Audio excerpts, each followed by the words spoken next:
Hey, it's Andrew Downs. I'm proud to support Three Beards Media, and I would love to work with you. If you need merchandise for your company, organization, band, softball team, whatever, I can help. From name brand apparel to promotional items, large orders or small, online stores, and more, I can help your brand stand out. AKC Marketing is local, based in Johnston, and we are an employee-owned business, so our costs are low and our turnaround times are fast. But most importantly, we give you personal service to make sure you get exactly what you're looking for. Email me at andrew@akcmarketing.com or find me on social media and let's make some cool stuff together. Now sit back and enjoy this Three Beards Media podcast.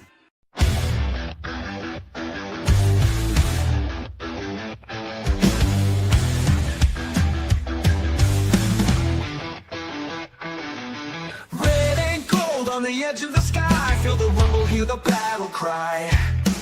Out in Ames where the storms ignite, we don't back down, we rise and fight. Jack Tryse's name, yeah, it echoes strong. A story of honor still marches on. Through the rain, through the pain, through the fire we roar. 'Cause we were built to thrive in the eye of the storm. Feel the ground shake, hear the crowd roar. Cyclone power, can't take no more. Legends rise, this is our norm. We stand tall in the eye of the storm. There's a cyclone blowing on the outskirts tonight. Jack Trice shakes when the team takes flight. Milton's rocking, hear the magical. We rise together, we'll never fall. Feel the magic you can't deny. Marcus Stars are taking off straight to the sky. Brent, big play, Kirby making history. When the moment gets tough, that's a cyclone wave.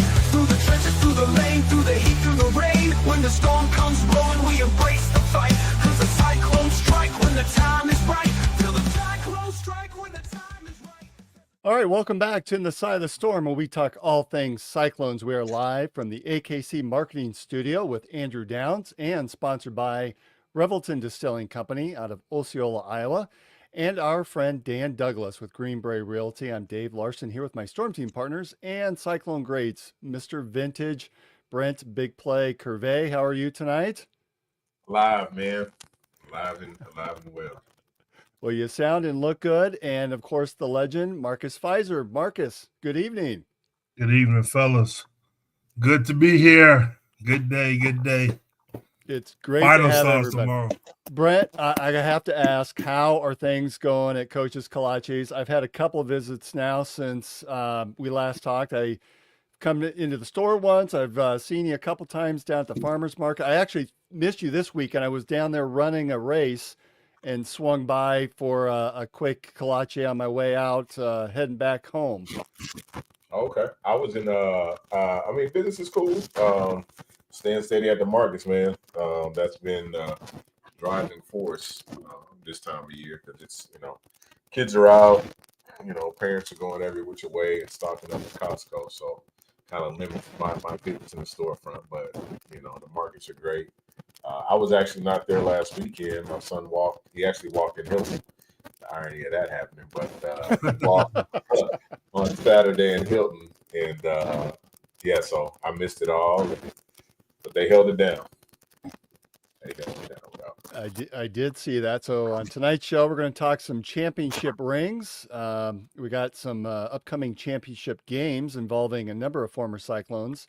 Got some of your favorites I want to quiz you guys about, but first some television news. The football team released their schedules for the first 3 games. Of course, the Cyclones are playing Kansas State in week 0 in Dublin on August 23rd. That's at 11 a.m. kickoff on ESPN. And then the week 1 game, August 30th at home. It's actually obviously our second game against South Dakota at 2:30 on Fox. And then week 3 for us, the week 2 matchup against Iowa at home, 11 a.m. kickoff. And the big news coming out of that is that we're going to be on Fox, and the big noon kickoff crew will be in Ames for that game. They know what it be. That's it. Talk about some extra juice. That's it. They know what time it is. They know what we bring. Burn me up. Once that rivalry collides. Home. So I have to admit, I don't watch a lot of the big noon kickoff. I think part of that is they seem to have a lot of tie-in with the Big Ten from back in the day. And of course, we've had ESPN College Game Day in town twice, both for Cyhawk games. And so this will be the first time that we will see the Big Noon crew in town from Fox. Any thoughts on having that and just the crowds are already going to be nuts as it is, and having those two in? More exposure, man. More exposure, the better. We'll take it. Anytime anybody comes and just showcase how great we are and how great the people, really the Iowa State faithful is, and how well they travel to and from things. So I think that just helps sets us up for, better bowl games outside of the playoffs. So Brent, have you seen what KU's schedule is for that weekend? Are you able to make it up for the game? I have not seen. Honestly, I haven't seen it. I don't know. That's gonna be a game time decision because I don't know if he'll play it all this year. So if he ain't playing, I'm getting Ames. What date is that again? That would be September 6th, I believe. Yes, September 6th. It'll be 11 o'clock kick. So if you're coming into town for that, Marcus, you're probably going to need to come in the night before. Otherwise, you're going to be flying awfully early to make it into Ames. Oh, you got to come in. You got to come in the day before the pizza pit. Come on now. That's it. Come on now. That's it. Got to slide pizza pit without getting it. Without getting pizza pit. September the 6th. I'm gonna look into that one. I think it's going to be a lot of fun. You look around and just something about this rivalry with some of the news that's coming out and the potential changes with expansion of the playoffs and the different leagues looking at what's the right mix of league games. You have, I think the SEC has 8 league games, and do they move that to 9? What does the Big Ten do? What's the impact? I think a lot of schools are going, hey, we want to schedule some softer games. And unfortunately, when you have Iowa State that's winning 11 games and winning the Pop-Tarts Bowl and beating up teams like Miami in games like that, and I think that's one of those things that Iowa's probably looking at going, yeah, I don't know if this is really going to do us well to have a game against Iowa State anymore. I think there's some concern that's out there that game may end up being canceled at some point in the future. The Iowa game? There has been some talk about that. Are you not hearing that out in Las Vegas? Nah, that must be coming from those guys in Iowa City. Well, we got to have something to talk about. We can understand why they will want to, not have that game anymore. But no, we're not letting that happen. You talking about probably the most important game on the schedule to me? All the games are important, but that's the one game that I absolutely look forward to. I don't care what I'm doing that day; it's getting canceled. You can't. That's too historical of a game. You can't black that one out. That would kill the whole state. They're still gonna root for Iowa and Iowa State outside of each other, but you have to have that one game no matter what. Well, I think lawmakers really need to look at this a little bit closer, because you think about the amount of dollars that are created in the state for just that weekend, whether it's men's basketball or especially football, from hotels and hell, just the beer and liquor sales and food sales. Because Ames, I think Ames is 35, 40,000. By the time you include the students, there's another 30,000. Then for that weekend, there's probably 30,000 just tailgating that don't even walk into Jack Trice, which of course seats 62.5. So you're talking close to 100,000 extra people in Ames for that weekend alone. And it's the same in Iowa City. That's just too big of a game. Right. Agree. Yeah, I hadn't heard that at all. I definitely hope that that's something that's not going to happen. But I mean, we'll see. Hopefully, we can keep it together and continue to have the success that we've been having.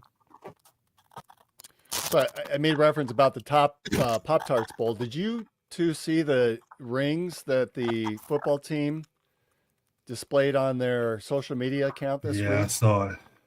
Isn't that beautiful? Yeah, it is. Clean, man. Brent, did you ever get any rings for your time or Marcus when you were playing in one of your Big 12 or Big 8? Well, Big 8 or Big 12 titles? I can never remember. Big 12. I'm not 12. old enough to be in a big 8. Did either one of you get rings like this? Yeah. Yeah, I got a ring for winning the Big 12 conference. Well, we got one for the conference, and I think also for the tournament, if I'm not mistaken. But I know the conference. My host family, the Bowers, it's at their home still in Storage City right now. Really? Yeah. So they still have it.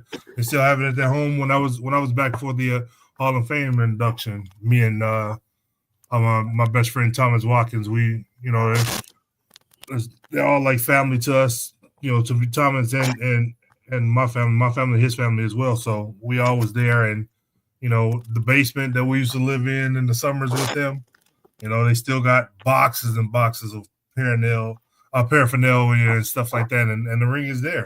I didn't know what a ring was. I forgot that they had it, so it definitely don't fit on any of my fingers or anything anymore. So I let them keep it. They still have it. But yeah, nice ring. I think Thomas just got his. I think Thomas had lost his, and he put in an order for a new one, and he just got his back. So, what about you, Brent? You still have yours? I should know. I actually lost three rings in Houston. So that we had a cold Big 12 championship ring, and then Independence Bowl win. It was Independence Bowl, yeah. So the Independence Bowl win. So got rings for those. And then I also won the Super Bowl of Canada, so the CFL championship. And man, working out and I always worked out late because I like being unbothered. And when the gym worked out, and for whatever reason, I would wear my rings places. I was young still, like, hey, pull up, whatever. But yeah, so rings got stolen out my car. Car got broken into. Lost 3 rings, and it was a fun time. I got hit up from, Those are irreplaceable. Do they at least have a number or engraving in there where if someone were to find those someday that it may come back to you? Well, I found out my CFL ring got sold on like eBay, maybe. I was trying to track it down because reporters were calling me. It was the whole thing. They was like, "Why would you sell this ring? This is a championship ring." And I was like, "Buddy, I lost. I got a police report and all of that stuff." So kind of went back and had to file a police report for all the stuff missing, and was going through hell in Canada because they thought I didn't appreciate the team, and the fans were like, "You don't care about us," and all that fun stuff. So yeah, just the one. I don't know what happened to the others. They have my name on them, numbers, the whole nine.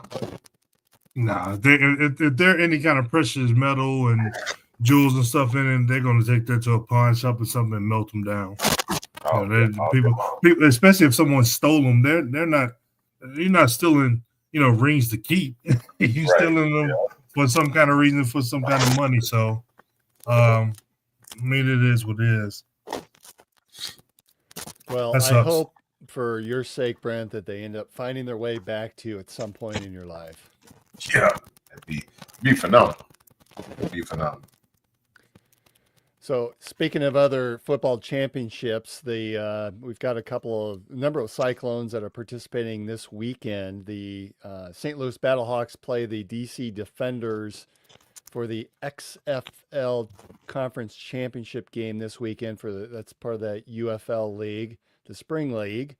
They play Sunday at 5 p.m. on Fox. Boy, Fox is really supporting the Cyclones this year, aren't they? Of course, Anthony Beck, Rocco's dad, is the head coach, and we've got Seneca Wallace is the quarterback coach. Mike Rose, Willie Harvey are starting linebackers for the Battle Hawks, and they have been for a couple of years now.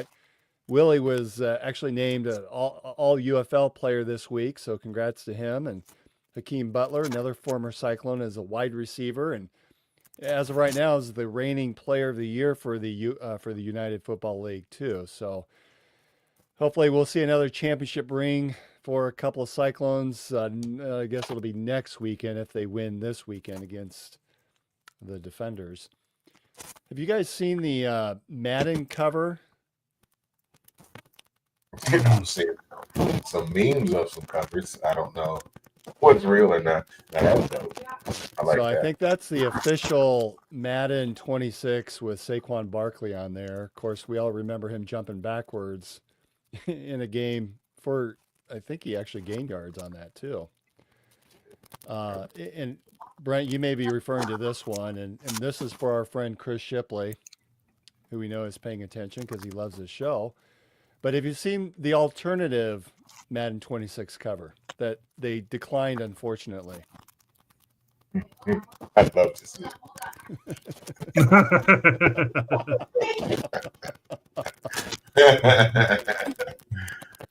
Oh, man.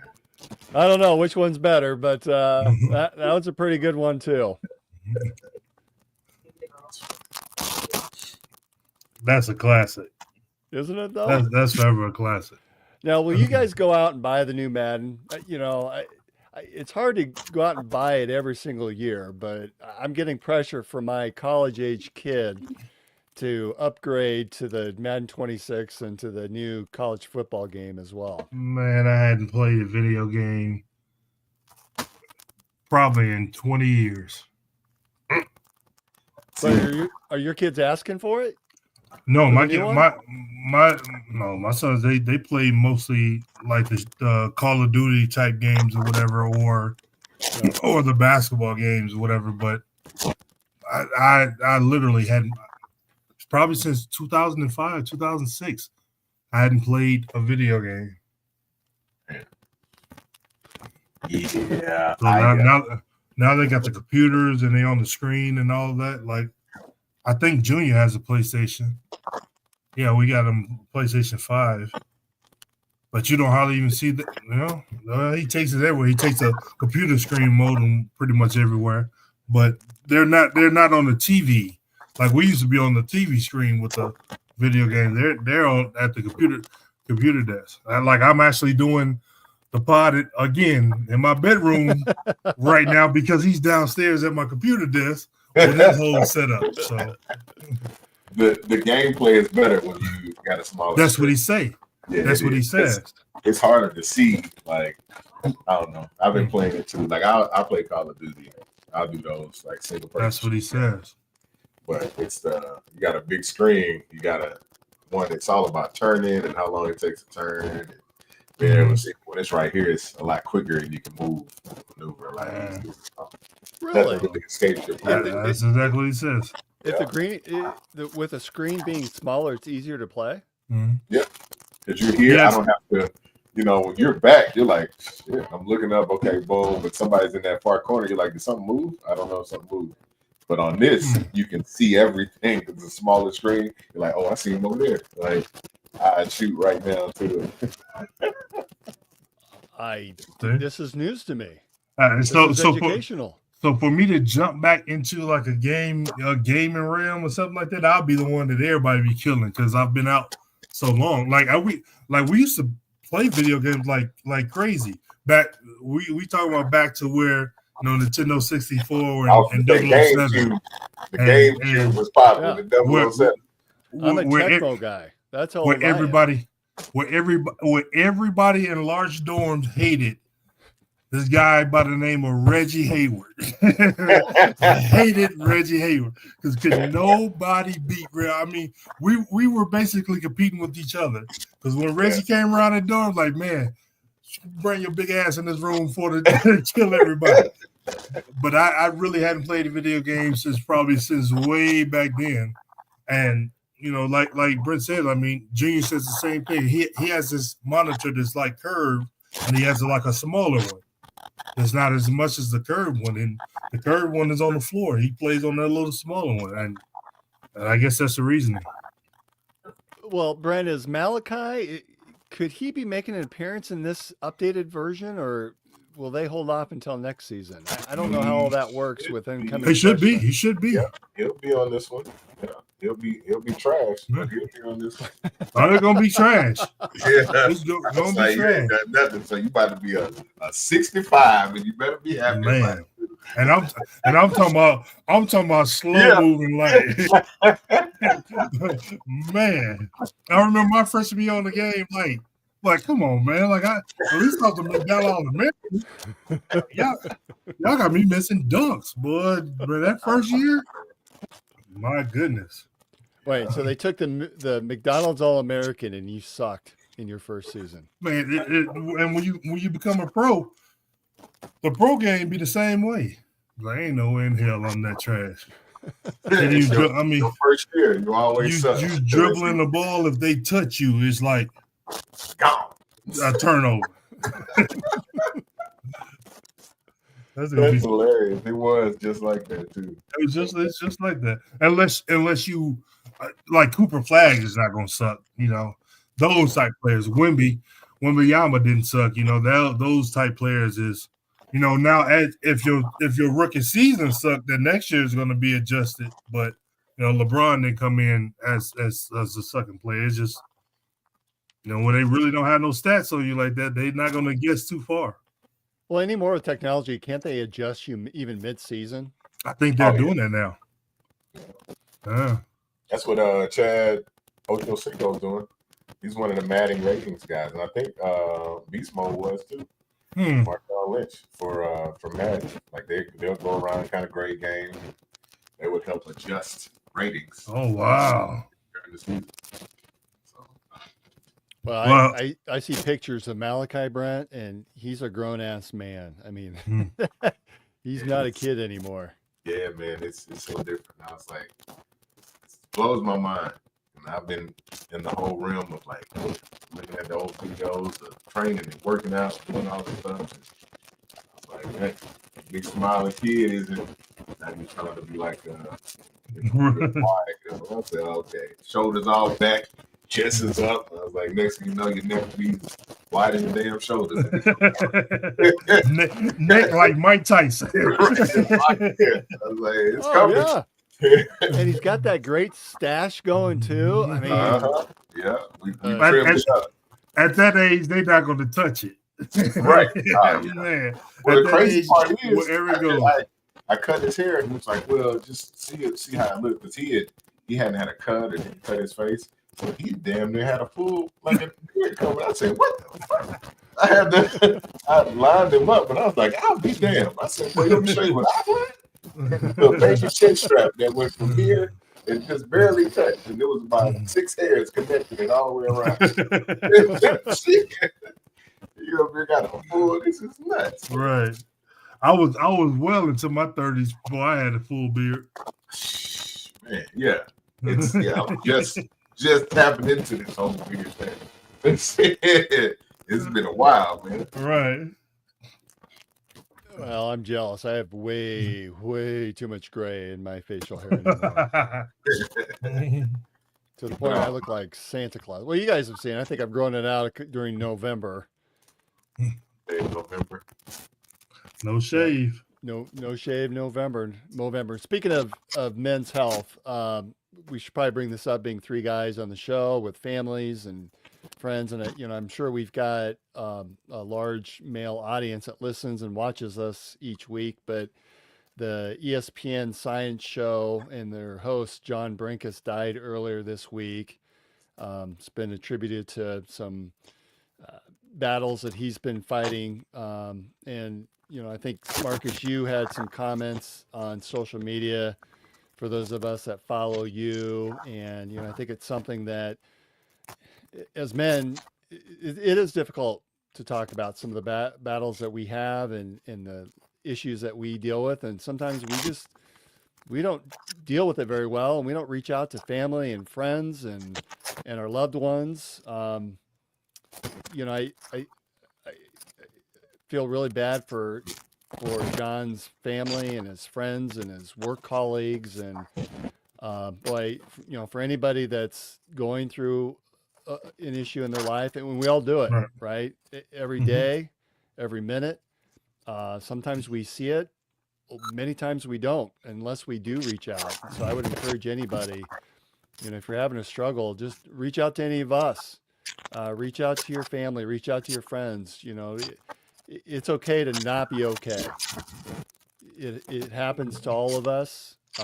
Sometimes we all give a visual that doesn't always align with what's actually going on with us personally. And, you know, for those that are listening or watching that need to hear that, please reach out. Yeah, and it's tough. It's, you know, a lot of people always wonder. I'm assuming, you know, with his career and everything like that, he was pretty well off, ESPN and everything like that. You know, all the way to athletes, pro athletes, and you know, everyone always assumes if someone has this and that, why would they be depressed? But you never know what people are going through. You never know, you know, how long it's come about. You know, I think to myself, and I've said, you know, on occasions before, like, you know, leaving high school, going to college, becoming a man, I thought I was a grown man. You know, 20, 26, 27, 28 years old. Okay, I'm starting to figure this out. I'm really a grown man. Then when I got to be 35, I was realizing, man, what I thought I was at the age of 21, 22 is nothing. And now here I am, 46, thinking back to 35 and 25. You know, life really comes at you hard and heavy, and there's a lot of things that you have to deal with. And then once you get older in age, you realize it's not all about money. It's not all about things you have. It's about real life things that we're dealing with as human beings and as fathers and husbands and things like that. So you never know what someone is going through. I think for me, what really hit the hardest is when the actor Robin Williams, you know, took his life. And that was, you know, he was one of my favorite actors.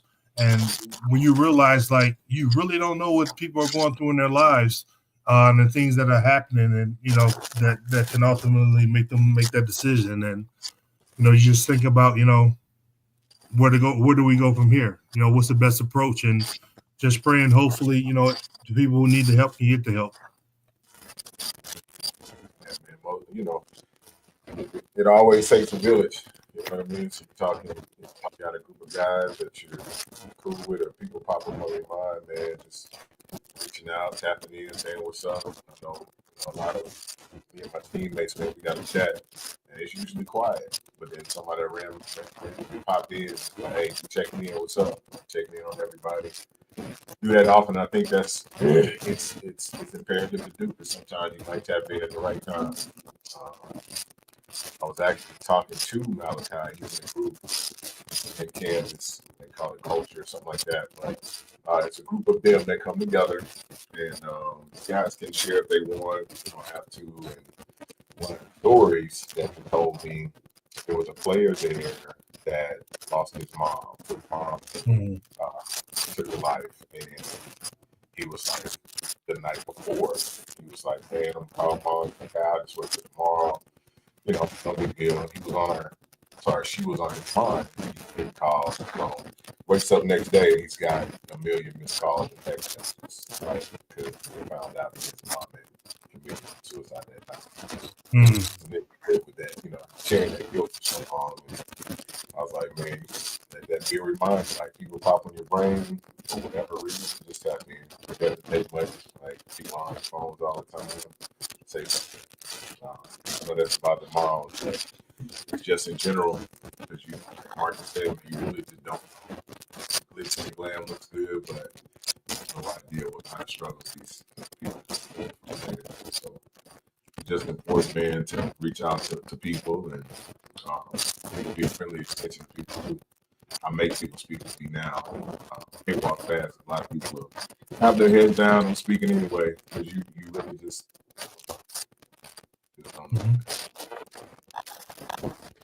Well said. And Brent, like you said, it takes a village, and it takes all of us to work together. But we got to say something, and sometimes it's a simple, quick snap or text message. How are you doing? Thinking about you. So, all right, we're gonna take. That's probably a good time as any to take a break, and let's hear a word from our sponsors.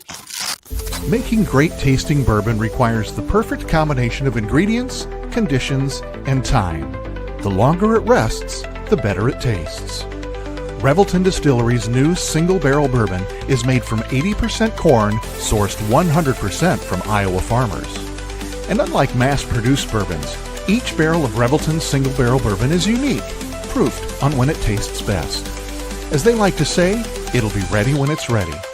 And to ensure the highest standards of quality and flavor, owners Rob and Christy Taylor oversee the production and bottling. Every single barrel. Iowa born, Iowa aged, Iowa bottled. Try the new single barrel bourbon from Iowa's own Revelton Distillery. ReveltonDistillery.com.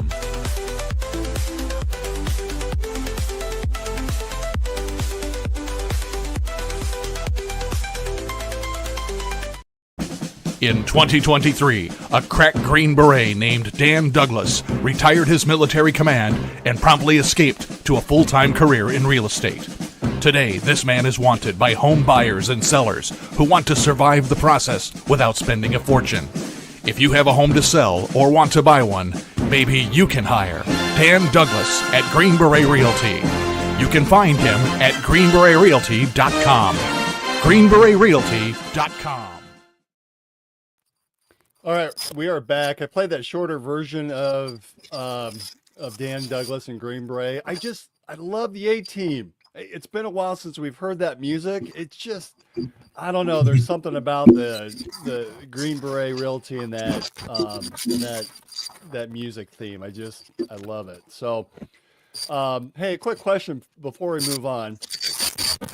Did you guys see the Florida Panthers? I don't really follow hockey that much, but the Florida Panthers head coach made a reference about trying to eliminate the end of game handshake line, at least for the coaches. Said players, that's fine. Coaches, we don't really need it. And some of that handshaking sort of went away during COVID for obvious reasons, but it has come back. And, I think as players, you guys have played the game. What are your thoughts on at the end of the game and doing a handshake line? I don't mind. I don't mind it. Either way. I get it. There are times during camaraderie and competing against each other. There's going to be situations where, for me, if you got on different colored jersey than me, then we're not friends at the time. It's just as simple as that. End of the game, though. So that's the same. So some of the things that have gone on during the game, immediately right after the game, you're not going to snap back into, calming down and stuff like that. Especially if some things have happened and you've lost the game. You're not going to be like, oh, now we be homeboys again. Like I said, my rookie year, second year, when MJ was coming back and we were training with MJ, that's MJ to all of us. But once we got on the inside of that square, we was pushing him down and slamming. That's how Ron Artest ended up breaking his ribs.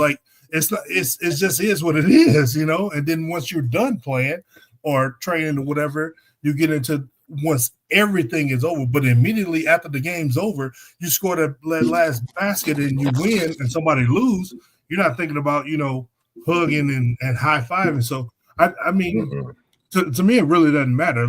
If it's going to keep things down, from Juwan Howard and all that type of situation happening, the game is over. Let everybody go to their locker room and then, go home. That I 100% guarantee that, you don't have any kind of, controversy or anything after the game. I get the whole sportsmanship and all of that, but it is what it's not that important for me to, dap fists or shake hands or whatever at the end of the game, win, lose, or draw. Do you think it's good? Go ahead, Brian. I want to hear from you. No, I'm with Marcus. It's just so hard to turn it off. You know what I'm saying? If you're talking about some of these games that come down to the last second, it's not emotionally. I'm not prepared to say what's up, a good game or none of that. Right. Like I need to move away because somebody touches me the wrong way or says something or we got your ass. Okay, now I got a problem. So that's where the issues kind of come, they arise. But I mean, I think, personally, they can do away with them as far as I'm concerned, because reality is, we probably dapping up and, doing this and that at some point during the game. All right, you might have got me if it's a respectable player, but the reality is, shit, it's kill or be killed. Like, I mean, I'm trying to take your head off like you're trying to take mine off. So it's I can't turn it off. So you both are for eliminating the end of game handshake. I'm for it. Yeah. Okay. We can do all that handshake shit right before the game. Cool. Before the game. Boom. Before the game. Killers after that. What do I need to? I got to shake it up again. We probably did this right during warm-ups. How they doing in the NBA? They point. Right. That's it. Simple as that. Man. Simple as that.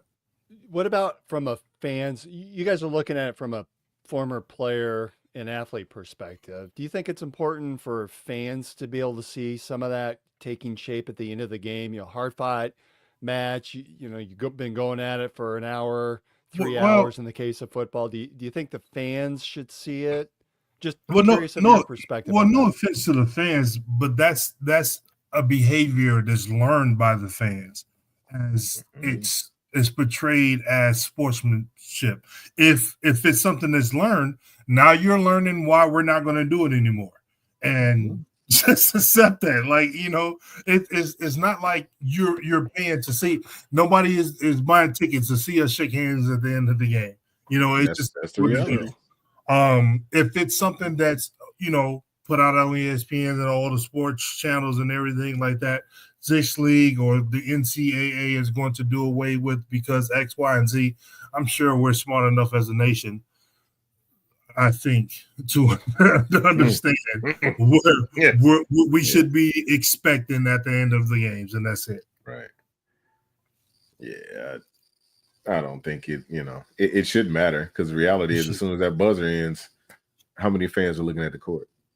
You know what I mean? They're looking to everybody's gathering their stuff to get out, or beating the crowds, or they're running down and try to touch their favorite player or shake their hand or, get a towel or, something from them. So I got to admit, though, as a fan, if I see a couple of athletes, and we probably see it a little bit on the trenches in football, but really in basketball, you see it can be very physical, particularly down low, or you get somebody that gets clothesline as they're coming down the lane.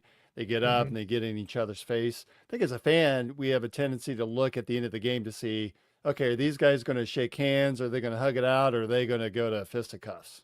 Well, that's as a fan wanting to see what it's going to be.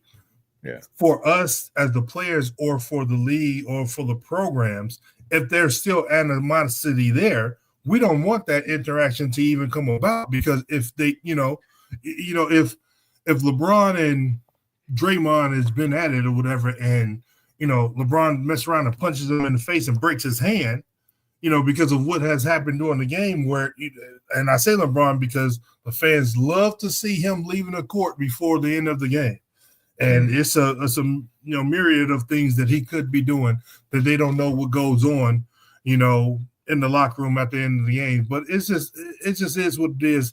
If you don't say nothing when they leave the court before the game's over, when they win, and they say something if they're losing and he leaves the court early, if you know he's not getting back into the game or whatever the case may be, then, fans throw stuff. They throw bottles, they throw batteries, all kinds of stuff happen where, guys want to get to the locker room, we get to the locker room. But if there's something that's going on, especially in a game like football, man, go get to the locker room, especially these guys. The whole defensive offensive line can lift 30 tons. You don't want them guys out there fighting. Man, let them go to the locker room, because somebody's going to get hurt. Really hurt. Furniture moving around this. Man, some furniture, some dislocated sockets. Man, no. Well, we're going to make the announcement of what we've decided, No more handshakes, anything like that, and just go to the locker room. That's how I feel. All right. That's fair. I was curious what your thoughts were. I saw that and related to the NHL, and I thought that's kind of a different take to even just have the players do it and eliminate the coaches from handshaking. But I think you guys have sold me on maybe just eliminate it altogether. Was coaches fighting in the NHL? What happened? I think the one coach is just thinking it's silly. We're not out there competing against one another. We're coaches. The players, they're out there competing. Let them shake hands, but there's no need for the coaches. There's no need for anybody. Yeah. Point and go.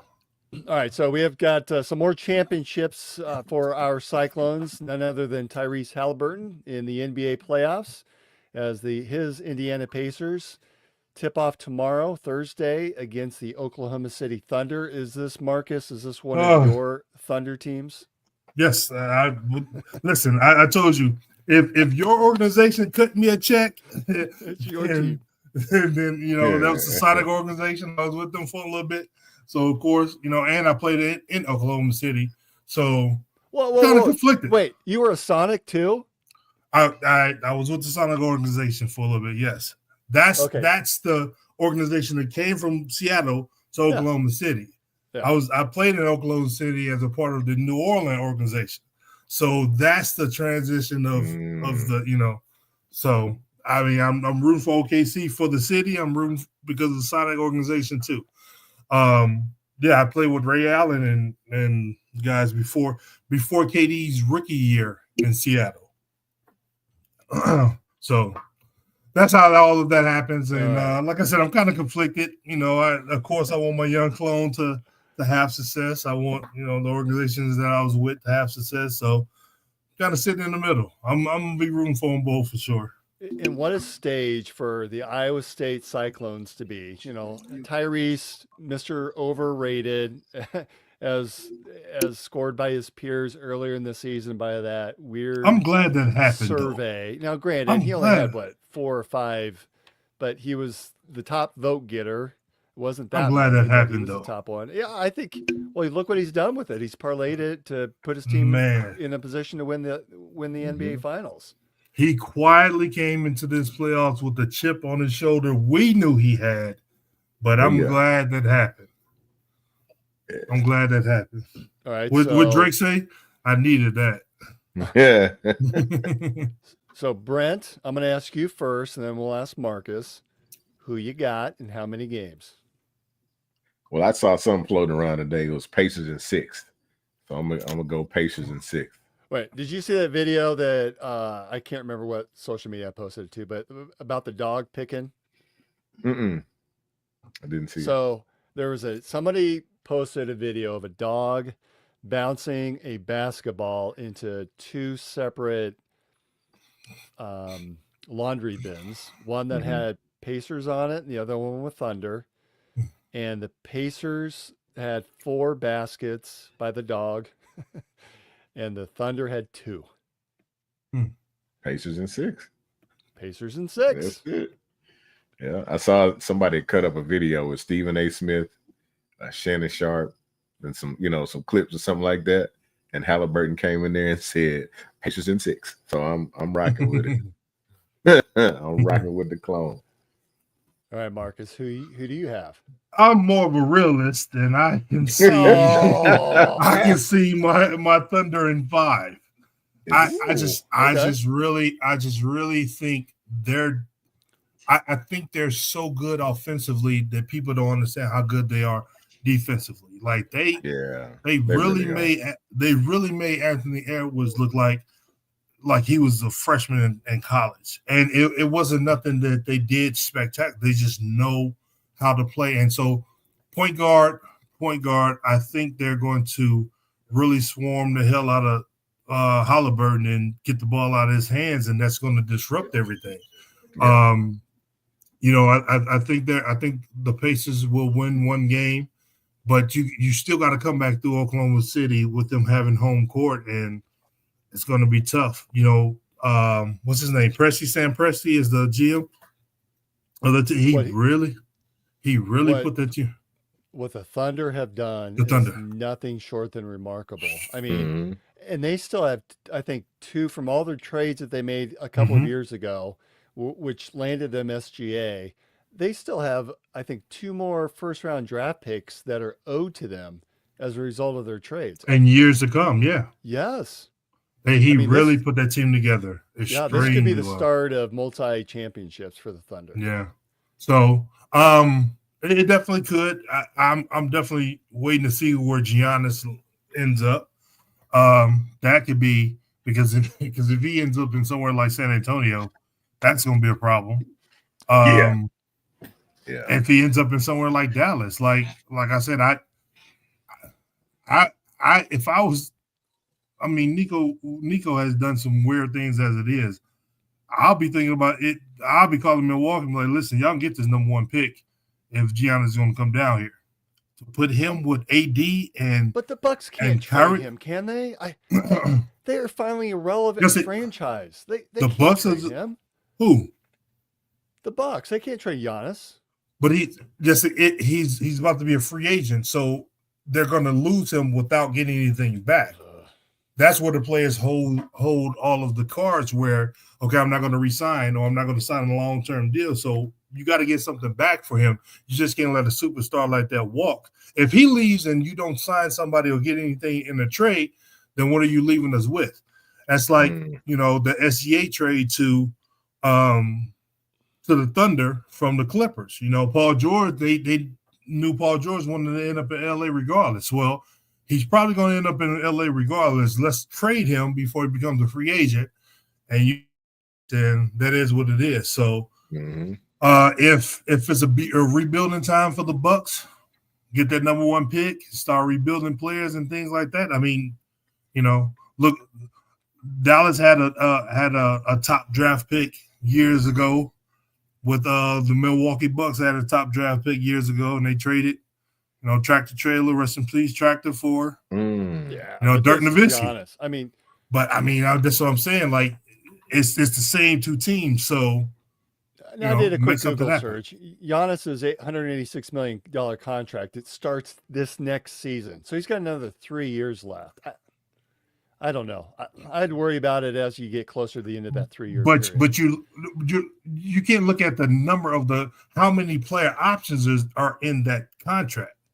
You got to look at that. He can have a 3-year deal with 1 year with the team, or he can have a 3-year deal. All 3 years would be the player option. He can opt out. LeBron can opt out anytime he wants to and leave and go to another team. Well, LeBron's like a 1 year.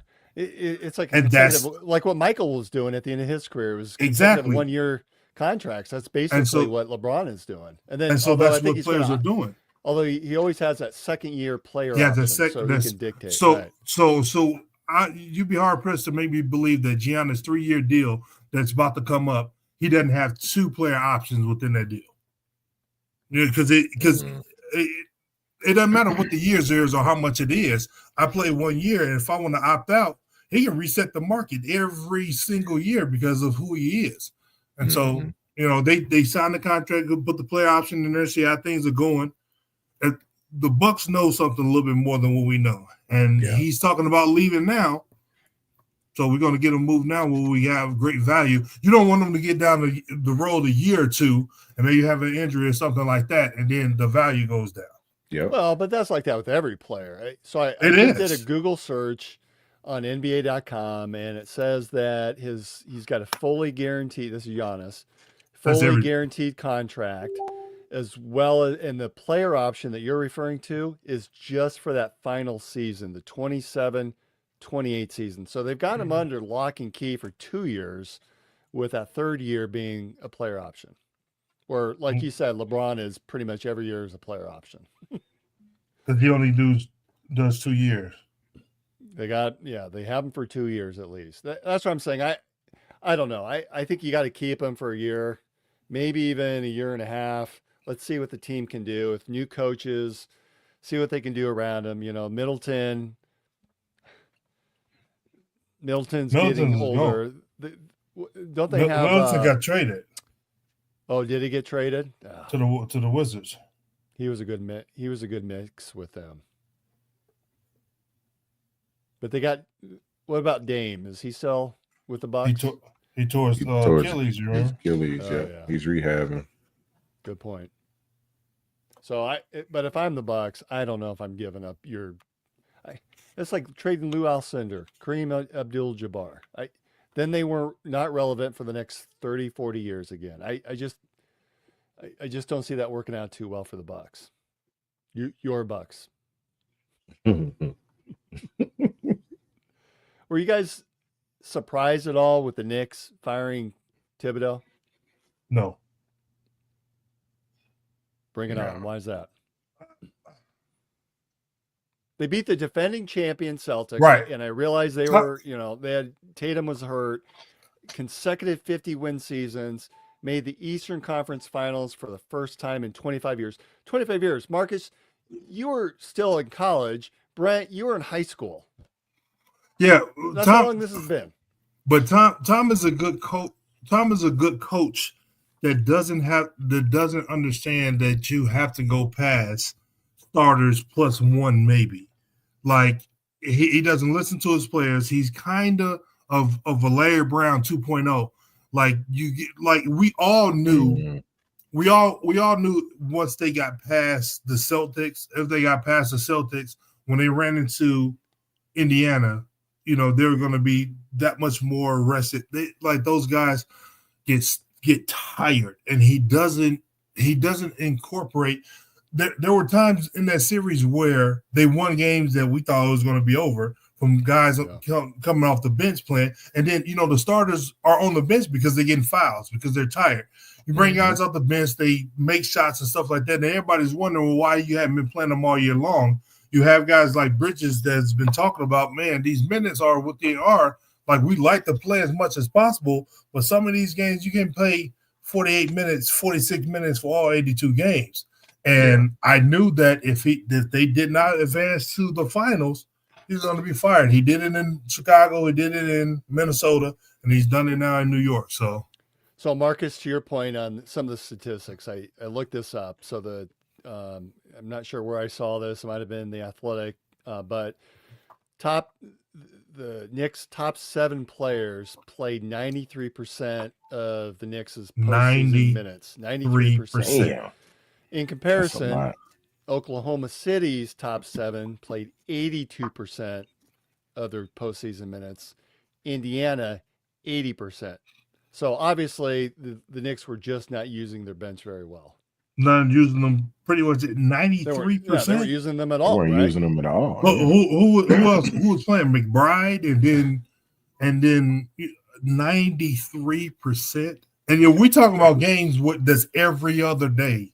Like you don't even get no 2 days off in between. Yeah, like the finals. That's one thing that I get it. You want to see them coming out, but isn't there a certain rhythm that you guys as both professional athletes? Isn't there a rhythm with playing for Brent once a week, kind of the same time, the same rhythm? So you talked about having to stay and play those 6 o'clock, 7 o'clock kickoffs, and just your Saturdays were ruined because you have to sit around and waiting the whole day, and those sucked. And Marcus playing every other day versus like the finals, I think they play every third day. Well, the finals is about more money. So we know the playoffs, we know after this series, everything is done. So you got to get the TV in there. You got to get the ads in there. You got to get all of that is factored into it. And you want the best possible final. Like during the playoffs, you're going to miss some games and not even care. It was a few games that I missed and didn't even care about. But the finals, pretty much everyone who's basketball fans are going to be tuned in mostly for these games. And, that comes in with a lot of different revenue. So that's better for them. You definitely don't want no sweep. You want it to go 7 games, and I think that's what they're looking for. All right, Brent and I are Pacers in 6, although that Oklahoma City team is really good. They are. Hey, they scary, but got to remain optimistic here. They're good. And Marcus, you are picking the Thunder in 5, which I think is probably pretty valid. So the Pacers came out on their social media and I took it off of their site. It's a get to know of Tyrese Halliburton. And you can see there his hidden talent is tech coding and moding. I have no idea what that is. Me So either. Modding. I want to go through this with you guys. So that's Tyrese's hidden talent. Brent, what is your hidden talent? Yeah. I don't know. I smoke a mean brisket. That's about it. That's about all I got for you. Very true. That's no longer That's hidden about all I anymore, got for though. you. Yeah. I don't know. I do make some. I mean, I actually love to cook, so I'm a pretty decent little cook. But that's about it. Family knows it. But Marcus, what's your hidden talent? I'm a really good cook as well. I do a lot of the cooking. Even my wife does a lot of the cooking as well. But I think I probably do more of the cooking just because of the way I eat. We have lunch when she's at work. Pretty much two or three times a day, and I will do the cooking and stuff like that. The kids love things that I make. Not saying that they don't love what she make. I mean, we both. They probably. I mean, she's from Chicago, so they family know a lot about cooking. But a lot of people think men can't cook, and I can pretty much cook pretty much anything that I want to cook. So that's this guy. You don't like to cook? Yeah. Oh yeah, I'll cook in a second. Yep. All right. And moving on, Tyrese's favorite clothing brand, which we could probably assume if you follow him on social media, is Prada. Brent, what's your favorite clothing brand? I don't know. Only thing that's in my closet really is polo stuff. So I'm still a old school polo guy. All right. Ralph Lauren polo, right? Yeah. They make out the shirts are the right size. That's all. Mine will be pretty much anything that fits. You don't get a lot of things that fit. Guys that are 6'8" and above. So, but I mean, mostly just athletic wear and things like that. I've never fit in nothing Prada. I tell you that much. Yeah. Not even a pair of shoes. I wear a size 18 shoe, so they don't make shoes that high. So it is what it is. I mean, whatever. You guys are not just walking into the store buying your clothes off the rack. People all the time, what size shoe do I said? I guarantee you ain't got my shoe in here. What size you wear? 18, and then they start laughing. Like, see, that's the point. Right. Brent, yeah, whatever fits. What's your size shoe? 14. All right. Yeah. I'm a 14 as well. I can find mine sometimes. That's about can't it. find mine hardly nowhere. New skill that Tyrese wants to learn is swimming, that he's planning to learn during the summer months. What's a new skill that you want to learn, Marcus? A new skill. Well, I guess I would like to be more versed in like these computers and things like that. I don't know, coding and modding or whatever it is. But I mean, basically that. A lot of things I try to do myself. Like I fix up a lot of stuff on my truck. Things of that nature. If it gets too far on the outside of that, I'll pay somebody in a second to finish without enough stuff. But I think if I was more, computer lit with a lot of different things, that'd be, I see these FENs and CTRLs and all this. I don't know what none of that. I would love to be a hacker type guy, even though I think those guys be lying or whatever. But that is what it is. I see an airplane on this computer, and I don't know what none of that means. I'm versus hell in that QWERTY pad, though. All right, Brent, what about you? I probably want to be bilingual. I want to learn another language. So I speak Spanish. I learned whatever Spanish I took in high school, but I've got like habla español, and it's about it. It's real light. So I'd love to learn another language. Yeah, I've been in a couple of Hispanic countries, so I'm very versed in Spanish. Oh, there you go. All right, here's the next one I really want to know. Mm-hmm. Tyrese's go-to karaoke song is "Let Me Love You." Marcus. What is I've your I've go-to never karaoke I've song? never done karaoke to have a go-to karaoke song. Come on. I've never done. I mean, What's your go-to shower song? Like I don't have a you're shower getting in song. there, the family's gone, you're just going to town singing. I'm not a Come sing in the on. shower guy, not at all. I'm being 100% truthful. 100% truthful. What are you popping in that 8-track in your truck? He said, "What you popping in that 8-track?" We got Bluetooth in there. But if I'm working out or something like that, I'm probably 100% hometown state guy, Kevin Gates. Something whatever Kevin Gates is coming with. All right. Brent, what's your karaoke song? Karaoke, I'll do Tennessee Whiskey. Uh, Yeah, Tennessee Whiskey. That's old jam. I got Malachi sings it. He just had a performance when he was at home. He was quiet and he was in the shower. I was like, damn, he in there really singing. Singing his little heart out in there. And when's the last time you went karaoke singing? Man, it's probably been 2 years ago now. 2, maybe 3 years ago. Me and my lady went out on just so happened to be at a bar and they were doing karaoke. And y'all did it? Well, I did. Just, there was a small little dive bar. Nobody knew me in there. So I was like, I can do whatever I want to in here. Well, see, so my never wife make it out of here. My wife can sing. My wife is a vocalist. She can sing. So if we got in there and did something like that, I'm being embarrassed anyways because she gonna blow the top off. But no, I've never. You let her sing it, just you hum. Yeah, exactly. You hum the backup. Just, be Drew Hill and do some steps in the background. Well, her to turn around and look at me like, no, you're not hitting them notes right.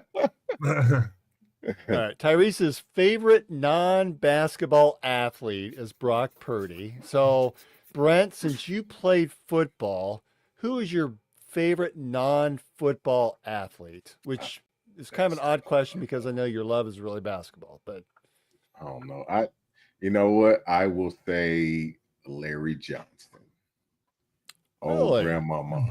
Just because I used to get the old haircut like him back in the day. Had that little part right down there, matched my gap right here. It was right on time. Yeah, I probably it was between him and Sean Kemp or Shaq. All right. But I like the Sky. Big nasty fellas. Marcus, obviously you play basketball, so your favorite non-basketball, and again, just like Brent, is flipped. Your favorite sport is football. So who's your favorite non-basketball athlete? Were you looking for my favorite non-basketball football athlete or athlete period? Favorite athlete, but they cannot have played basketball. My favorite non-basketball athlete would be Manny Ramirez. Boston Red Sox. That's it. Manny being Manny. Just loose cannon, hitting home runs. Going into the green monster to go relieve himself. they asked him, what do you be doing in there? He said, and they're taking the piss. He said, no way in hell. Yeah, swear to God. But yeah, Manny Ramirez. He's the reason I'm a Boston Red Sox fan. All right, that's fair. Favorite candy for Tyrese's gummy worms. Brent, what's your favorite candy? Mr. Goodbar. Okay. That's an underrated candy. Yeah. That really is. I think I had my grandmother used to have one in the freezer for me every summer when I came to her house.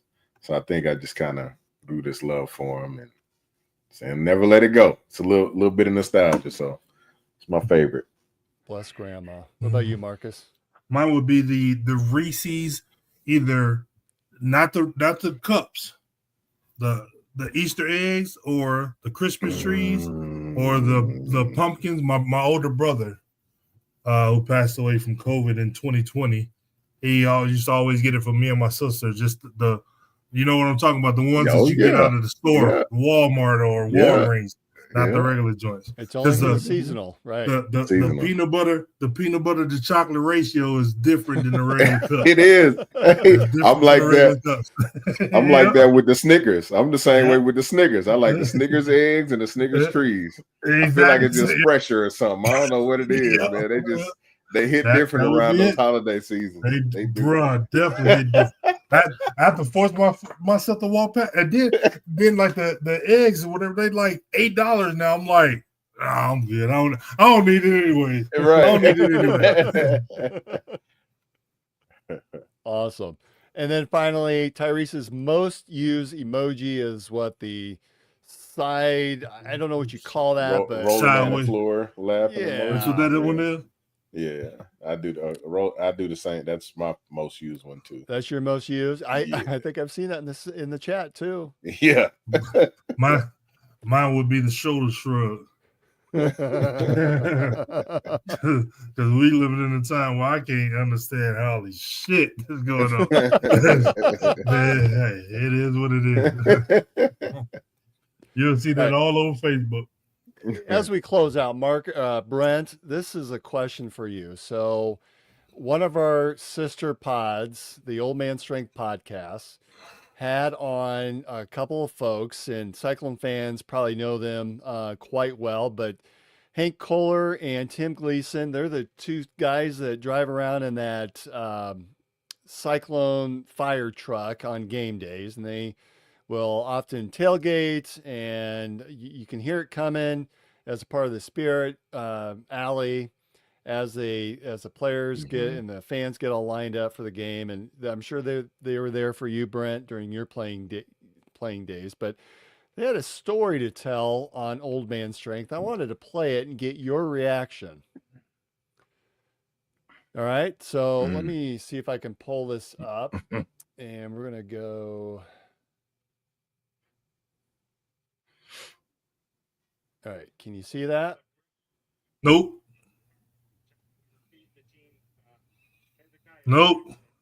Got nothing. Shit. Nothing. Shit. Come on, the shadows. Do you not see the? You don't see it, huh? Got nothing. All right, let's. Here, maybe if I click There we share, that work now? Okay, here we go. But Brett, Dan McCartney, one time we were feeding the team. Hezekiah Jackson and I worked for the Machine Shed restaurant. Now Hezekiah was a fullback. His son ended up playing linebacker, and his daughter is on the women's basketball team. Oh yeah, okay. Yeah. So we as a pretty athletic family, and we had a room set for them because that was back when they were driving to Nebraska, and Mac introduced me and Hezekiah to the team. And then he was talking, I don't know how he started talking about Brett Curvey, but he said, and I call Brett my two pitchers guy. And he goes, what I mean by that is he can get down in his four point stand, and you could put a pitcher of beer on each of his buttocks. Dude, That's going to keep remembers that. but Brett, Dan what? All right, so do you remember that? I remember eating that Machine Shed, and I remember meeting Has. I don't remember that. That's a new one on me. Are you saying they could be making that up? Look, man. I mean, I had a lot of contact in my head, but I'm just saying I don't remember that. A two pitchers guy. No, it's an unshared story to him. It's a. I mean, I could have very well not been paying attention in that meeting either, because I mean, I don't know if it was, there was food involved, and he giving a speech before food. I'm like, yeah, okay, where's my plate? You know what I'm saying? So I don't know. It's a new one on me. Two pitchers, huh? We thank Chris over at Old Man Strength for bringing that up. And we've got a lot of things to do when we get together, so we're going to try to put those pictures on your butt. We're not going to do that one. That's one that ain't happening. I can tell you right now.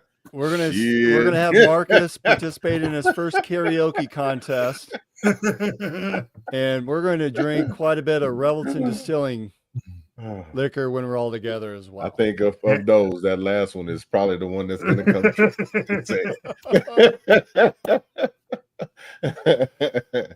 All right, Oh, as we man. close out another episode of In the Side of the Storm, I just want to remind everybody, if you have a chance, get in, stop in to see Brent at Coach's Kolaches. Brent is, if he's not there, he's probably at one of the local farmers markets. Tomorrow you at West Des Moines and Saturday downtown still? Just downtown this week. Rest of this week, yeah. Just downtown. So make sure you get out, or at the store, of course, out there in Clive, Urbandale area there. Urbandale, yes, sir. Fair enough. And again, it's been a privilege to have everyone. Thanks for joining us for another episode. We'll be back in a couple of weeks. I think I've got some scheduling conflicts, so we'll see what that show looks like. And remember, again, please continue to help support our sponsors, Revelton Distilling Company, Greenberry Realty, and of course, our studio sponsor, Andrew Downs and AKC Marketing. Thanks, everyone, for joining us. We'll see you in a couple of weeks. Go Cyclones. Go Cyclones. Go Clones, baby.